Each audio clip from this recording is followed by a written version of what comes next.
It's DC After Dark, and we're going to catch in with Randolph Wicker.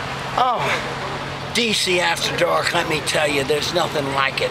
You run around not knowing where the hell you're going.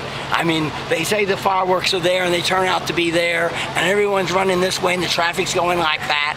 And you have a friend on the cell phone telling you, I don't know, you're the left or right on the other side of the Jefferson Memorial. I'm by the time. I have to tell you what nightmares. When you come, stay together, know where you're going to go, find out what's the best viewing area. Mobs of people down here came here to see the fireworks, and when they went off, they were way, way, way over on the river. I didn't know that. I had heard a friend of mine named Ryan told me, oh, the tidal basin, you can see the fireworks reflected in the tidal basin. And then over at the Jefferson Memorial, you saw the steps were totally filled with people. The Jefferson Memorial was a wall of people from the Jefferson Memorial to the river on the other side of the basement. I can imagine now when the fireworks start going off behind those people, and everyone at Jefferson Memorial on this side got up and ran around to get on the other side. That must have been when some mob scene. So be careful when you come to Washington. Know where you're going. That's hard to do in Washington with everything circles. You know, you go in a circle here, you got to find out where I'm at. It's like a hamster in the wheel. Somehow you got to find a hole to get out of the wheel. Believe me, you just go round, round, and you go that way.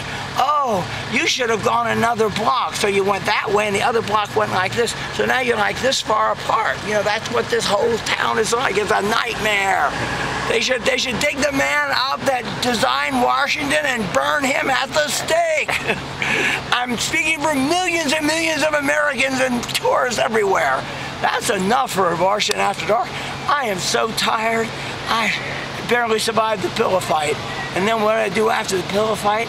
So tired walking home. Got myself all duded up here. You know, oh gosh. Got my chains caught here on the benches. Got myself all duded up, new outfit, you know.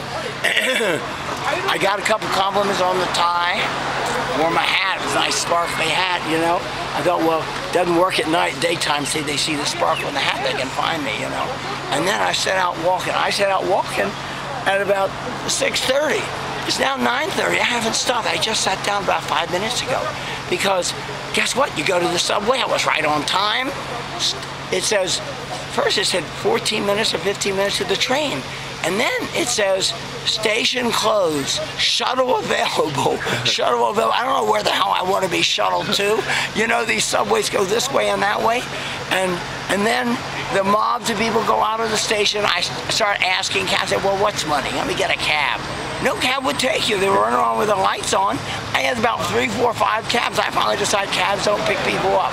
So anyway. So Randy, what are you trying to see? What has got you out? There's a lot of frustration with these circles. What's got you trying to attend? Well, I'm here watching the Cherry Blossom Festival. I'm trying to see too much in too little time. Just like my whole life, trying to do too much in too little time. Cherry Blossom Festival, is it worth it for you to keep going out and getting lost and trying to do the circles? Well, actually getting lost and screaming at Ryan is part of the fun of the Cherry Blossom Festival. So that's enough. Good night, and thank you for bearing with me as I gripe. Before we go, what are some of the highlights from this year's National Cherry Blossom Festival, being your first time ever attending? Oh, probably the tour with the cherry tree, which I didn't know, the Park Ranger tour, which is free. There were only 4 people on our tour. I mean, Ryan went a week before, something there were 12, and it's free, and they give you the history. Then I stumbled into the FDR Memorial, which I thought was fantastic, never even knew it existed. Today I went to the memorial service for the Japanese that were dislocated, and it was honoring Japanese American patriotism. And there's a memorial right opposite the Capitol to the Japanese who were interned in World War II. I didn't know there was a Japanese internment, and they just had a march commemorating the patriotism of the Japanese people who still kept their faith in this country, even when this country rounded them up and locked them all up like criminals in internment camps. So, you know, bad things happen in America too. We gotta stay careful. Has it been worth it? Oh, more than worth it. Oh, I can't wait till next year. It's going to take me about 10 years to see everything at the Cherry Blossom Festival. By then, they probably have started some new things that I haven't seen yet. So it's never ending. Cherry Blast was incredible. So anyway, so goodbye. I have talked enough. I lost my voice shouting in the mobs. Good night.